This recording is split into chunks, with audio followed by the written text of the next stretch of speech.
These three countries are expected to be the most populous by 2036, India retaining the top spot, China's growth slowing due to a declining birth rate and aging population, and Nigeria overtaking the United States with its growing fertility rate. Now let's consider Uttar Pradesh and Bihar as a country and compare them with this table. It will replace Nigeria as the third most populous country. These states are struggling with a high population burden. Bihar has the highest state population density among Indian states, while Uttar Pradesh's major cities are crowded and lack basic amenities. In both states, unemployment has long been a major issue. Poverty continues to dominate the lives of many and resources remain under constant strain. Back in 2000, the government introduced the National Population Policy, aiming to stabilize the population by 2045 with a target of total fertility rate of 2.1. Country has achieved its overall national fertility goal by 2018, but states like UP and Bihar are still lagging in reducing their birth rates. Bihar's total fertility rate of 3.0 indicates that on average, each woman is expected to have 3 children during her lifetime. In comparison, Uttar Pradesh has a slightly lower fertility rate of 2.35, suggesting that each woman is expected to have a little more than 2 children in her lifetime. Other North Indian states with large populations such as Rajasthan and Madhya Pradesh have reduced the fertility rate to 2.0, matching the national level. Southern states like Kerala and Tamil Nadu have reduced their fertility rates even further, bringing them down to 1.8. The effectiveness of the national policy is now under scrutiny, with high fertility states demanding more resources while low fertility states face shrinking allocations despite their success. So, why are Uttar Pradesh and Bihar failing to control their population?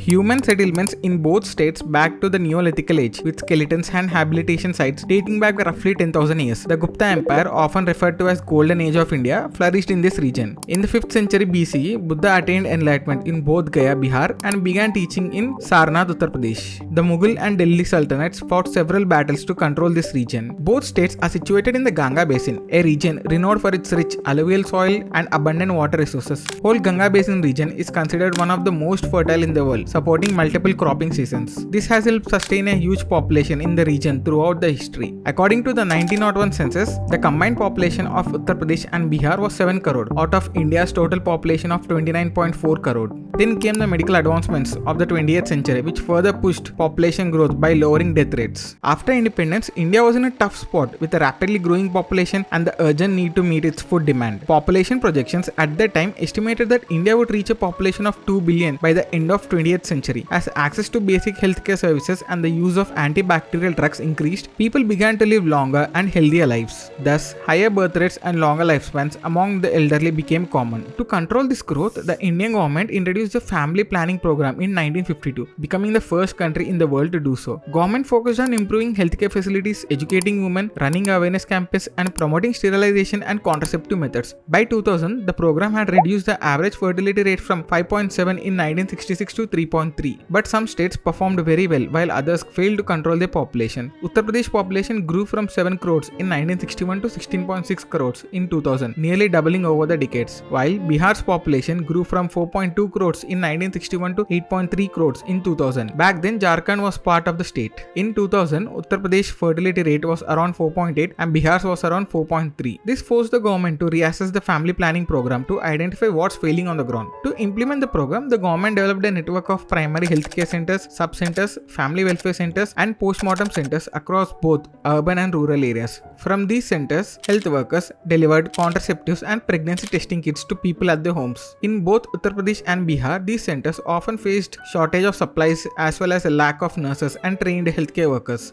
As a result, millions of women did not receive contraceptives during their prime reproductive age. Awareness campaigns failed to educate many women due to low literacy levels and strong cultural barriers. In the dense and remote rural areas of both states, people had little to no access to family planning services. When compared to states where the family planning program succeeded, the main difference are the availability of contraceptives and involving women in the process. This realization became the new strategy in 2000. Vajpayee government launched National Population Policy in 2000. The policy focused on 3 objectives. First, fulfill the need for contraceptives and healthcare infrastructure. Second, bring the total fertility rate to 2.1 by the year 2010. Third, achieve population stabilization by 2045. For the first objective, the government continued using old contraceptives that showed good results and added the latest ones. But in 2010, though the total fertility rate came down to 2.5, slightly higher than the replacement level of 2.1, in Uttar Pradesh and Bihar, the total fertility rate remained above 3, pointing out the need for stronger contraceptive outreach. Here are the contraceptive methods that have been developed. India follows two methods, spacing methods and permanent methods. Let's talk about spacing methods. Injectable contraceptives like MPA are taken once every 3 months. Oral contraceptive pills taken daily by mouth are delivered to women's doorstep by ASHA workers.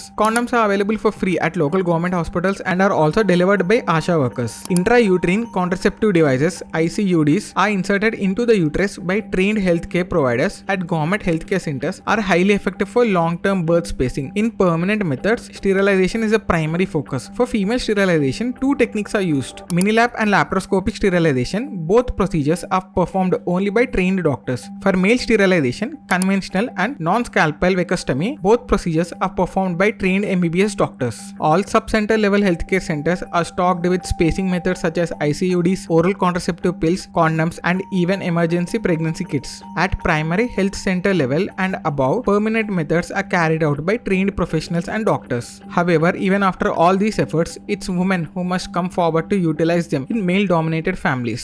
According to the World Health Organization, the total fertility rate can be maintained by balancing the age of marriage and the use of family planning methods to space births and limit the number of children. In Bihar, 40.8% of women aged 20 to 24 were married before the age of 18. Those aged 15 to 19, 11% are either pregnant or already mothers. Many of these young women with little or no education are pushed into motherhood, treated as nothing more than childbearing machines. It also becomes difficult for the government to reach these women through awareness campaigns, as decisions are often made by the male members of the family without considering the physical toll that multiple pregnancies take on women. For women who have proper knowledge about contraceptives face trouble in accessing them. It's due to either pressure from the family to have more children so they can help on farm, or pressure from husband or in-laws for a son. In districts like Kishanganj in Bihar and Bahraich in Uttar Pradesh, where the total fertility rate is as high as 4.8, women have 4 or more children. Many such women secretly take contraceptive injections to escape the cycle of yearly pregnancies they are trapped in. Couples who don't prefer modern contraceptives choose sterilization as permanent solution, but male participation in the sterilization remains very low, largely due to the myths such as the belief that the operation will cause weakness, reduce masculinity, or make them unfit for work. Women end up bearing the burden of sterilization even though their bodies have already gone through multiple pregnancies. According to the Bihar's Planning and Development Department report, the state had a sterilization target of 8,71,307 people in 2020 but achieved only 4,01,693, which is just 46% of the goal. It reflects how women are left to carry the burden yet denied the right to make their own choices. Even the governments are failing to support women. Bihar was only able to reach 55% of women with the access to contraceptives, while Uttar Pradesh managed to reach just 62%. Studies have shown that unmet pregnancies are also a significant problem even among those who are using contraceptives. 1 in every 4 pregnancies is considered an unmet need. These occur mainly due to the failures of on-ground government healthcare workers who often show up only once or twice and do not provide consistent support. The Government of India launched the Mission Parivar Vikas in 2018, a plan aimed at increasing the access to contraceptives and family planning in high fertility districts. Out of the total 147 districts, 57 are in UP